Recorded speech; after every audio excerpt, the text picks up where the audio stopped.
everyone, my name is Gabby Barragan and I'm a library associate with the Tacoma Public Library. Today we are here with Jay Booby James of Miles Hike Club. He is the CEO of a great excursion group in Seattle. Did you want to say hello?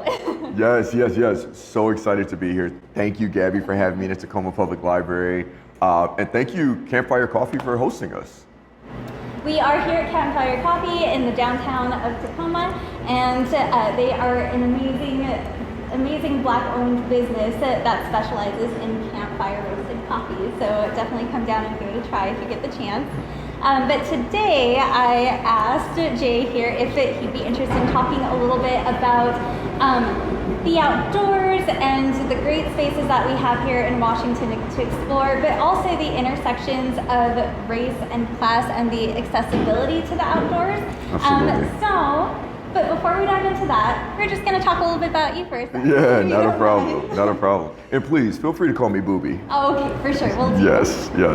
So Booby, being from Chicago, you mentioned before, what brought you to the PNW? So I actually came out here for work. Like many other people, I was relocated out here. I came by way of LA. So I spent a year in LA, and then that same company then brought me up here with a promotion, and then I've been out here for about 6 years in July 1, which is really crazy to say. I think once I hit like the 7 or 8 year mark, I have to say I'm from Seattle, so we're not there yet, but I'm about 6 years so far. For sure. And so did you immediately get into the outdoor community? Did you immediately start going on hikes? How did that introduction to the Washington outdoors community go for you? Yeah, so it's one of those when in Rome, do as the Romans do. So being from Chicago, I then went to school in DC, and as I said, I lived in LA and lived out here. The other three cities,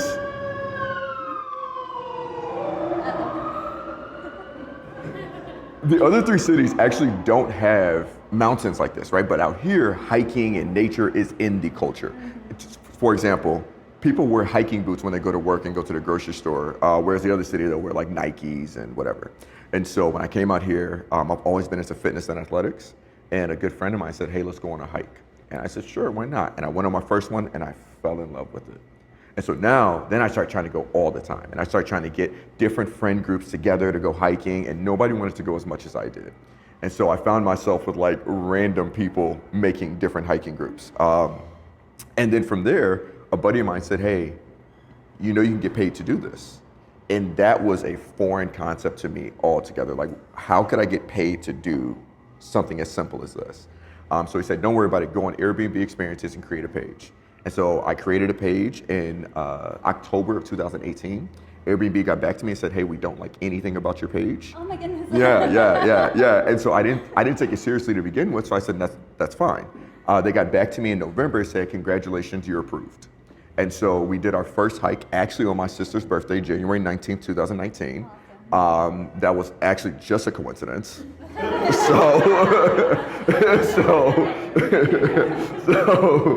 So that was our first hike, January 19th, 2019, and then the rest is history. We just took off from there. That's incredible. I love that even though it sounded like there was like a bit of a hitch, it sounded pretty like serendipitous actually, like everything kind of fell together, like it was kind of meant to be, wasn't it? That's the actual beauty of this business. Although it is a very real business and we have challenges, trials and tribulations, it's actually just really seamless and smooth. Like, it just flows. There's a really organic flow to it, which I absolutely love. And then it also is just letting me know and reconfirming that this is what I'm supposed to do. Absolutely, I love that. So going back real quick, so you mentioned a couple of challenges. Were there any challenges that you faced in the hiking community, like whether when you first moved here or whether it being like opening your business? Was there any like tribulation you experienced? So there was, again, thankfully there was a smoothness to it, but I'll say there's probably two challenges that we had. The first one was people being surprised that me, a black male, was out there. We got a lot of different types of looks and a lot of different questions, like, oh, what are you guys doing out here? Like, because it had to be a reason. We couldn't be out here for the same reason that others were out there. There had to be a justification. And so that was interesting. Nothing major, nothing crazy, but it was just like, why can't we just hike as well? For sure. And then the other thing was then also changing the stereotypes of what a hiker is. and then getting other people that aren't your cliche hiker to then go, right? So for example, people that maybe don't work out all the time, or people that might have fears of heights or something like that, getting them outside of their own comfort zone to say, listen, there's literally a trail for everybody, especially out here in the beautiful PNW. So come on, like, and I'll show you where. So that was also the two things, right? Like other hikers and then getting people to come with. Absolutely. And so if you go to the Miles Hike Club website, you'll see their philosophy is kind of blazoned all over. It's the idea that people from all backgrounds and all abilities should be able to kind of like overcome these barriers and just like feel welcomed in this outdoor space. And it sounds like something that you're very passionate about, like you built your business model around it. Why is it important to you to see people from all abilities and backgrounds and identities outdoors? Yeah, I think a lot of things, but specifically hiking is really unique because hiking is really you versus you. And it's that simple, right? And so if you can just change your mindset and overcome your own abilities or inabilities, you'll then find that that same type of path can be then applied to basically anything you do. And so, and another thing that I really appreciate about hiking and the hiking community, whether it is formal or informal, is people are really supportive as well, right? And so like, there's been many a times where I've been out there or other people have been out there and we were this close to dying. Oh like, I mean, just the lungs only had one more breath in it, right? And then you find like other people around you are like, oh, you got it. Or like, you're almost there, even though they might've been lying. But it's just like that last little bit of encouragement that really gets us to like propel forward. And so once I start experiencing that, once I start identifying with that and start saying that, if you can just get out of your own head, there's literally nothing you can't accomplish. And so because of that, now I really want everybody to experience it, right? Like for example, my mother was one of them. My mother, she's from Chicago through and through. And if you know anything about the Midwest, it is flat and corn. So there's nothing else out there, right?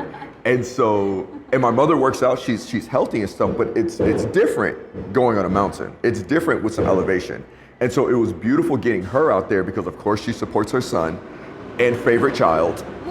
And so it was beautiful to get her out there because she was able to experience that and overcome even her own preconceived notions of what hiking is. So that's why I think it's really important to get anybody and everybody out there to experience what nature has to provide. Agreed. I love that it's not just a business for you, it's definitely like a passion project. Absolutely. Definitely like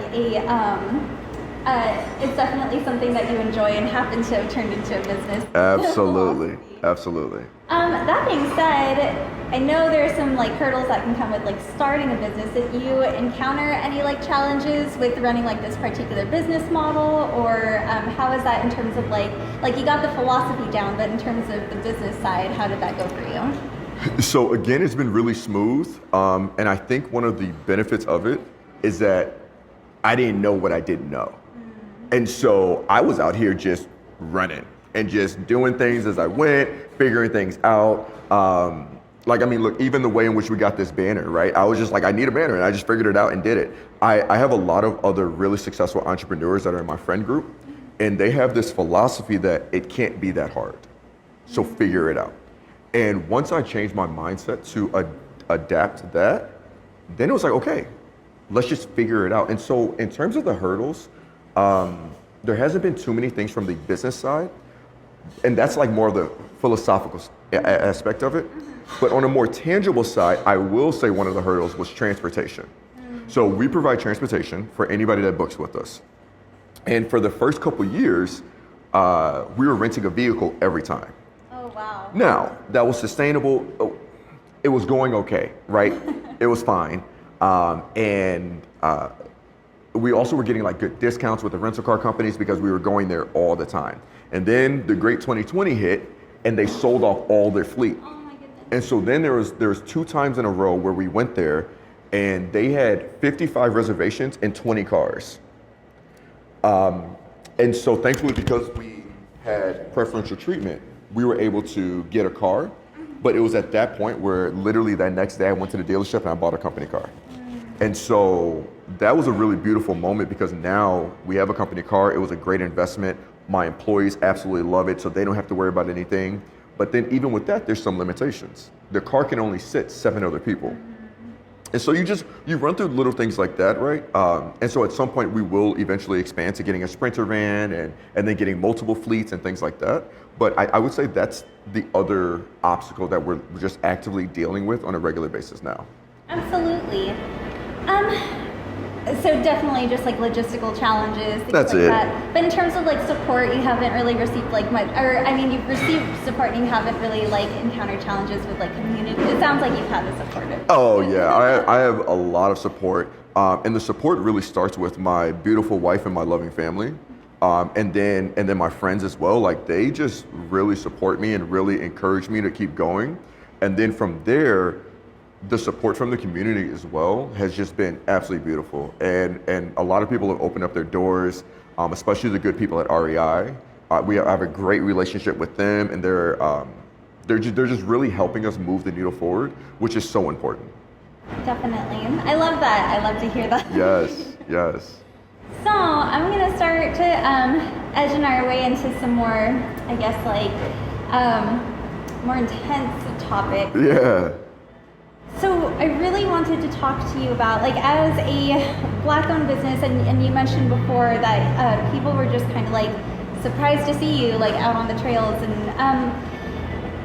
what are there general barriers that exist that keep people from just like entering the outdoor space, particularly in this area that you've seen, or in general, like what you think keeps people from going outside? Yeah, so I think it's several different things. So if we look at from a historical standpoint, we have redlining, right? And that really restricted the access to nature for a lot of Black and minority people. If you look, there's a study that came out that said Black and people of color are 3 times less likely to have a park or anything like that in their neighborhood.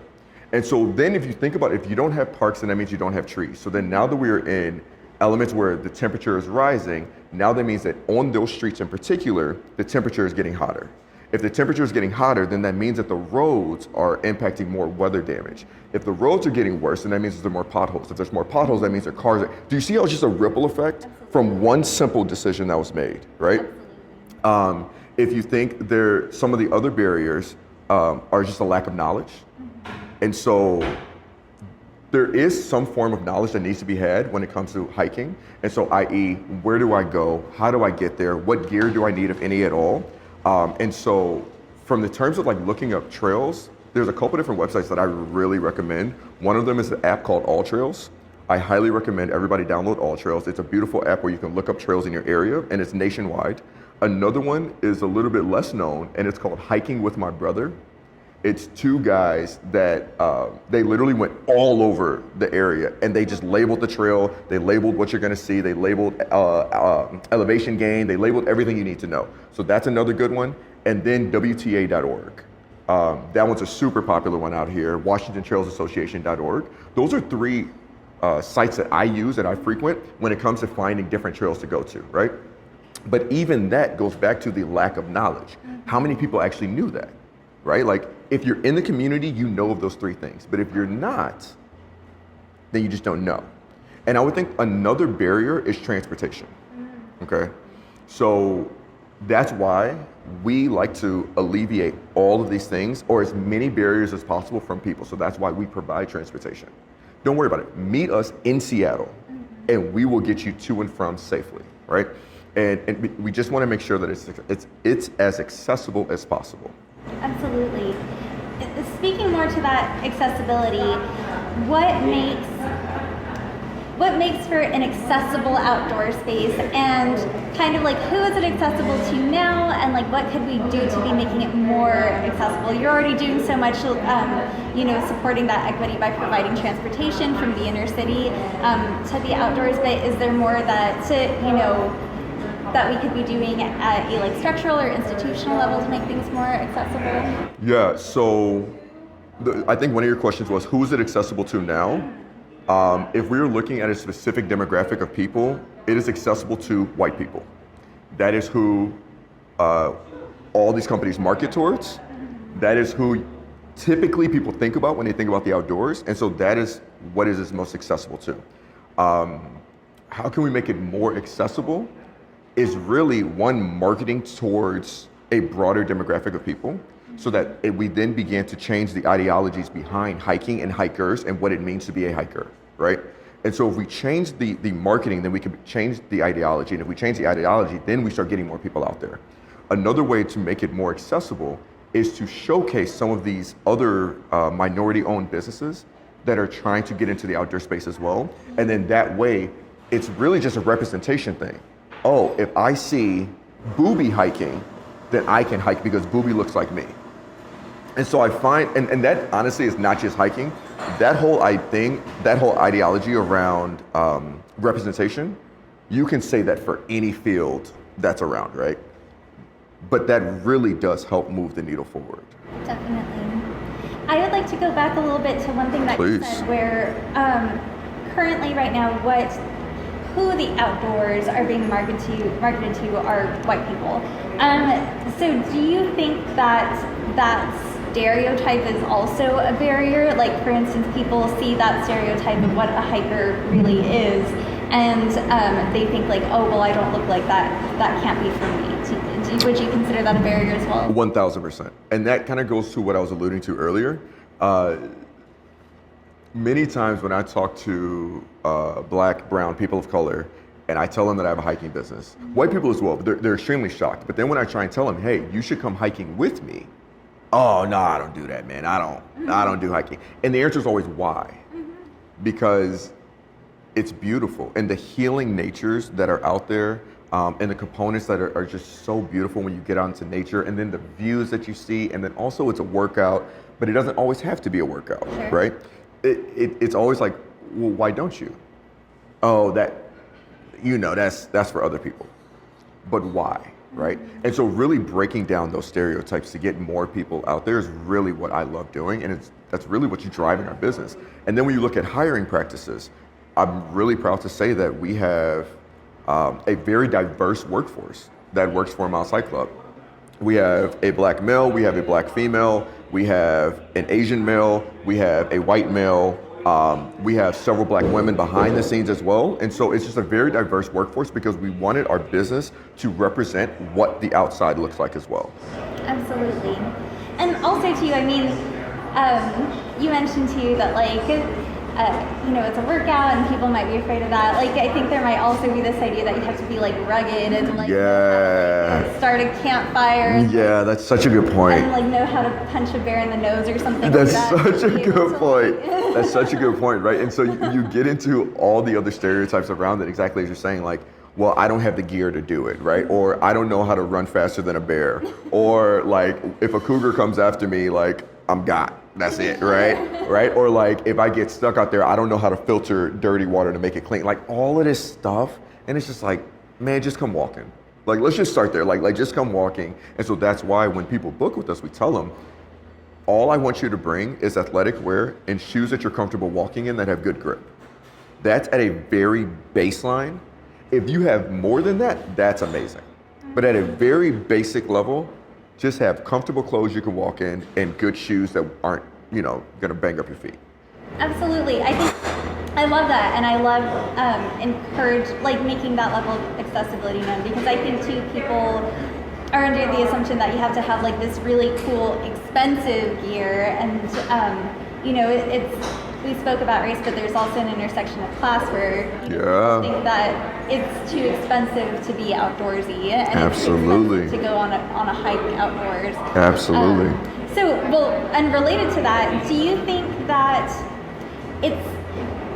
so I can tell that it is still that way, but do you see that it's changing? Do you think that this idea of being outdoorsy that's like tied to race class, do you see that changing and it's moving past it? Or what do you think the climate is like in terms of outdoor communities right now? Yeah, I think that's a great question. I think it's actually both.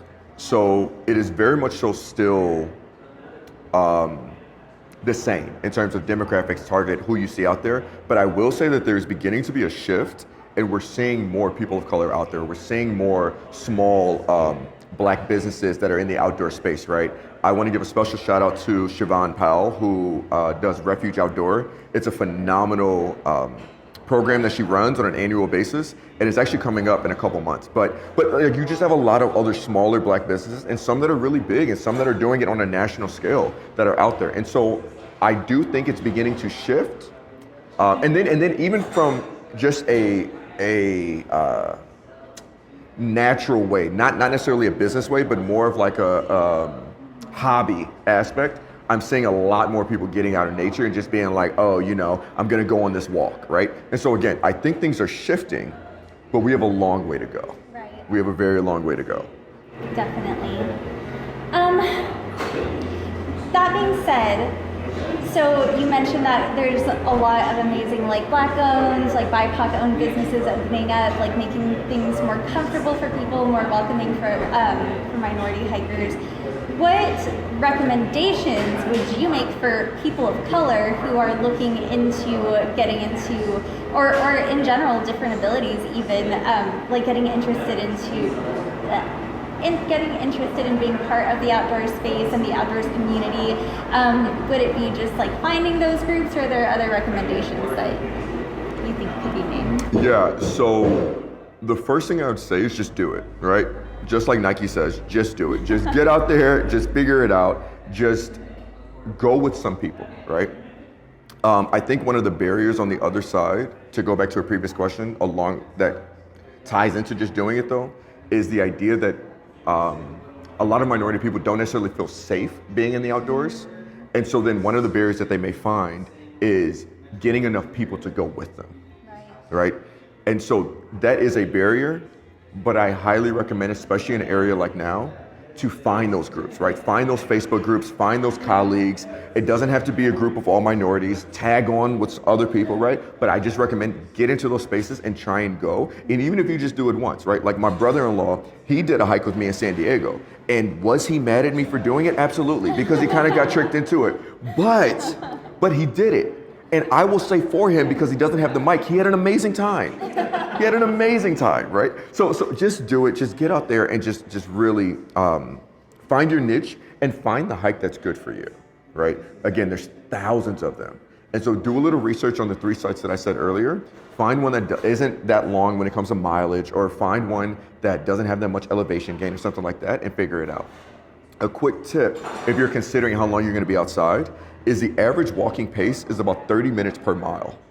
So if you're looking and you're like, okay, this is a 4-mile hike, I don't really have that much time, well then you can quickly assess to say, on average, this is gonna take me about 2 hours, right? That's on average, right? And so that can also help you gauge, okay, if it's gonna take me 45 minutes to get there, it's gonna be about 2 hours, 45 minutes back, okay, cool. This is where I'm at with it in terms of timing. So just figuring things out, I think would be really helpful, but just get out there. Absolutely. Are there any like prescriptions you could make, for instance, like for kids or families? I think kids are in a very vulnerable position, I guess you could say, where if their parents aren't able to take them, then they may not experience it at all. And then also kids notoriously don't have transportation. So do you think that this is something that we should be working institutionally with, like in the schools, or like out? How do you feel about after school programs and things like that? I am all for it. Now I do know that there are certain groups that do it in the Seattle area, but I think there could be way more. So there was one group, we partnered with Communion Restaurant in Seattle in the Central District, and I took their entire restaurant hiking. Oh, wow. And one of the ladies that was on the hike, the head chef, her name is Lynn, she was so excited to be out there, and she said, I haven't done this since I was a little girl, went through a school program. And so that really then sparked an idea in me, like, we need to get more kids hiking. Because I know so many people that are from the Seattle area that have all this beauty in their backyard and don't actually experience it. But if we can begin helping kids do it and get kids to fall in love with it, then maybe we can build a healthy habit for them to continue that into adulthood. And so I absolutely think that yes, there are some programs that specifically work with kids, but I think there could be way more, way more. That's so true. Like, there are so many people who, live here in this area, but, they aren't able to make it to the beach, or anything. So I think that's a good point. Yeah. And so if anybody watching this works at a school district, please reach out to Miles Hike Club, because we would absolutely love to partner and love to get some of your kids out there. Absolutely. That's amazing. So, I know I've already shared this with you, but I just want to share it with y'all. So I found Miles Hike Club and Booby because my aunt actually came to visit me a few months ago and went on an excursion with your company and just like couldn't stop talking about it. Like she came back just like raving about it, and just she was thrilled with like the quality of the hike and the excursion itself, but also the fact that like the guide was just added an extra layer of education, and it integrated like social justice and the intersections of race and class to the Washington outdoors, and talking about like gentrification and redlining and everything. And she was just so impressed by the experience, and I was similarly impressed, and so that's why I reached out to you. But that being said, have you found the reception to Miles Hike Club to be about the same, where people are thrilled about it, or because you do talk a lot about social justice, like as part of your education, like have people been well receiving that, or how's the reception been to that? So I think the first answer is yes. It has been well received. The second caveat to that is if it hasn't, nobody said anything. There we go. So it's fine, right? But we don't hide who we are or what we're about. First of all, I can't hide the fact that I'm Black. That's out there, right? The second thing is our meetup spot is a Northwest African American Museum in the Central District. So like that was a very intentional location that we picked, because again, we are not trying to hide who we are or what we're about. And we're also trying to break down stigmas and walls around who hikes. And so those two things right there, it's like, well, since we're here, let's also then educate you on the Central District, which was the predominantly Black area in Seattle. We're here now, let's talk about it. Now, I will say my guides are from Seattle. And so your amazing aunt went on a hike with my top guide. And so he just has a breadth of knowledge, having grown up here, having seen the changes in the last 20 years, where he was able to go into a little bit more personal knowledge of it, right? Of the city, of the area, of the streets, of the businesses that used to be there, of the intersectionality, of the gentrification that then pushed out a lot of people. And then we talk about that, and we make it in a way that it's organic, and we're not forcing it down your throat or anything like that, but it's also, we know that you're booking to be educated and to go on a hike safely and to be guided. But there's also a large educational component that we do. And so that is a part of the education. Let's tell you, and then let's also tell you about the Native American lands that we're hiking on as well. Let's also not skip past that, because we would not have these lands had it not have been for the Native American people. So let's also then pay tribute and pay homage to these people as well. So there's a lot of education that comes into it. Exactly. That being said, so I know I asked you about recommendations that you would make for people of color when we get into it.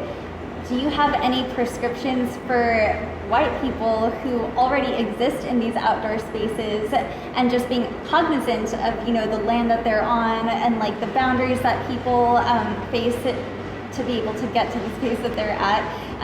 What kind of support can we show, like financially, vocally, just to be able to help make these spaces more equitable for people? Yeah, so I think the first thing is there's a lot of outdoor boards that do not have any representation on it, right? And so I think if we can change the representation that are on these boards, we can then begin having different types of conversations and reaching different people, okay? I think another thing that we can do, and it goes back to what I was alluding to earlier when it comes to marketing. Who are we actually marketing to? Like, so this is a couple years ago, when I first started the business, I was riding with a former colleague of mine, and I was looking at her car, and I was like, oh, this is a really nice car. This is when we were thinking about buying a car. And she had an 8-seater van, and I was like, okay, this is good. And she said, well, why are you asking? I said, because I have a hiking business. She literally pulled the car over on the side of the road, and she stopped, and she looked at me, and she goes, you have a what? And I was like, yeah, I have a hiking business. And she goes, well, I just came from REI, and we did studies on why minorities do not hike. And here you are with the hiking business. So then it comes to, well, if we changed our marketing, maybe we can attract a little bit more people, right? Or maybe we can make the difference in somebody else's life. So a good friend of mine, she was telling me this parable of an old man that was on the beach, and he had all these baby sea turtles, and he was just walking, there's thousands of them. And he's walking and he's taking a sea turtle and he's throwing it back into the ocean. And this young kid comes up to him and he's like, hey, why are you doing that? There's too many, you're not gonna make a difference. And he picks up one more sea turtle and he throws it into the ocean and he says, but I made a difference in that one's life. And so maybe we can't boil the ocean right now, but we can start making strides to move the needle forward to just impact one person, to impact a group of kids, to impact a couple people in a business trip, right? Like if we can start changing our mindset to say this isn't an impossible task, but this is a possible task that's gonna take a lot of effort, that can really help. And as long as this remains a Black and minority problem, it'll never be changed. It has to be a people problem that we as a people are trying to address.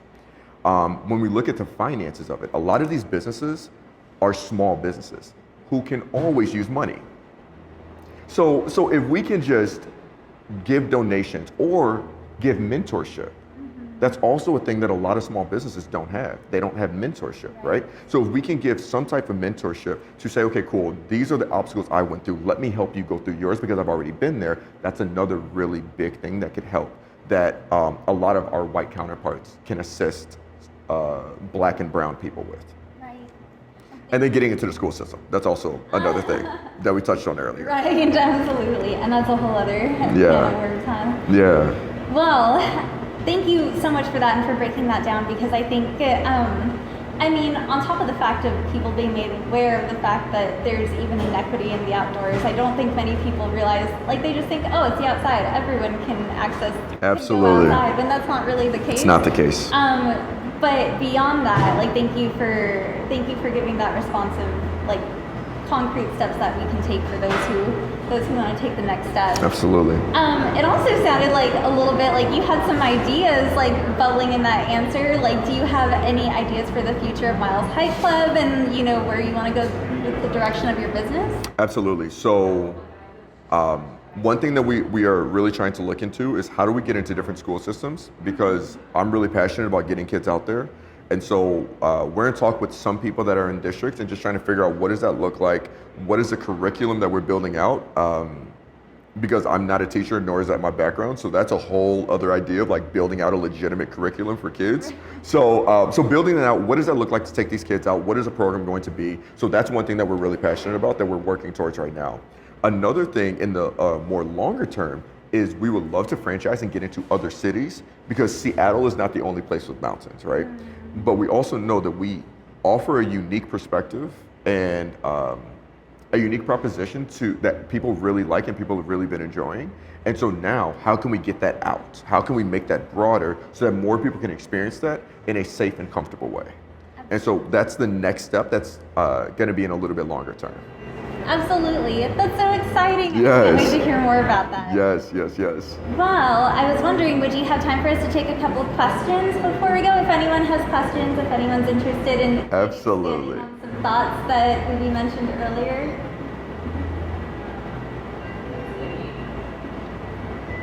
Where's the next city that you would want to go?